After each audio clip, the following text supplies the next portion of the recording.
आज का वचन।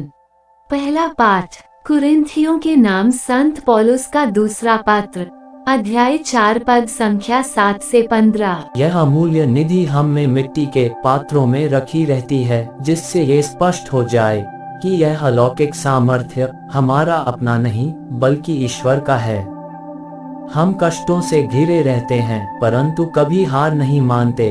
हम परेशान होते हैं परंतु कभी निराश नहीं होते। हम पर अत्याचार किया जाता है परंतु हम अपने को परित्यक्त नहीं पाते।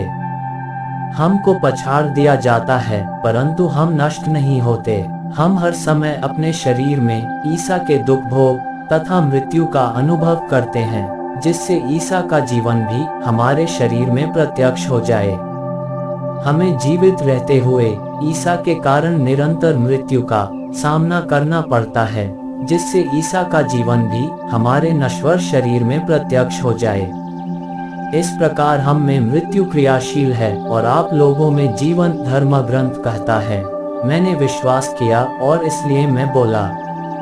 हम विश्वास के उसी मनोभाव से प्रेरित हैं। हम विश्वास करते हैं और इसलिए हम बोलते हैं। हम जानते हैं कि जिसने प्रभु ईसा को पुनर्जीवित किया वही ईसा के साथ हमको भी पुनर्जीवित कर देगा और आप लोगों के साथ हमको भी अपने पास रख लेगा। सब कुछ आप लोगों के लिए हो रहा है ताकि जिस प्रकार बहुतों में कृपा बढ़ती जाती है, उसी प्रकार ईश्वर की महिमा के लिए धन्यवाद की प्रार्थना करने वालों की संख्या बढ़ती जाए। यह प्रभु की वाणी है।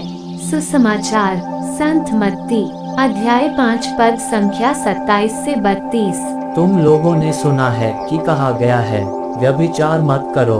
परंतु मैं तुमसे कहता हूँ, जो बुरी इच्छा से किसी स्त्री पर दृष्टि डालता है वह अपने मन में उसके साथ व्यभिचार कर चुका है। यदि तुम्हारी दाहिनी आंख तुम्हारे लिए पाप का कारण बनती है तो उसे निकाल फेंक दो।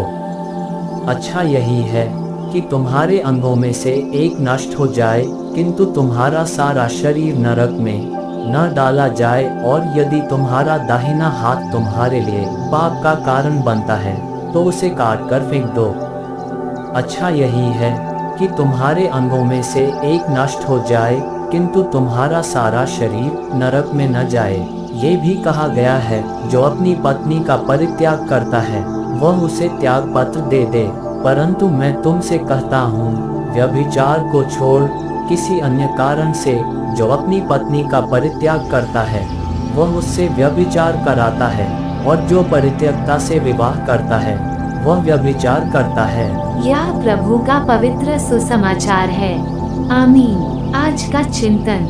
बहुमूल्य रत्नों को छिपा कर रखा जाता है, पर आज हमें कहा जाता है हमारे जीवन के बहुमूल्य उपहार मिट्टी के पात्रों में रखें। जब जब हमें बहुमूल्य उपहार दिए जाते हैं, इन उपहारों के साथ बड़ी जिम्मेदारी और त्याग को हम बुलावा देते हैं।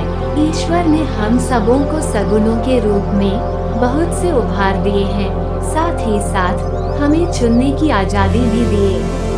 उन्होंने इन दानों को संजो कर रखने के लिए नहीं दिया है, क्योंकि इसी में तो सुसमाचार निहित है, अतः इसे बांटने की जरूरत है।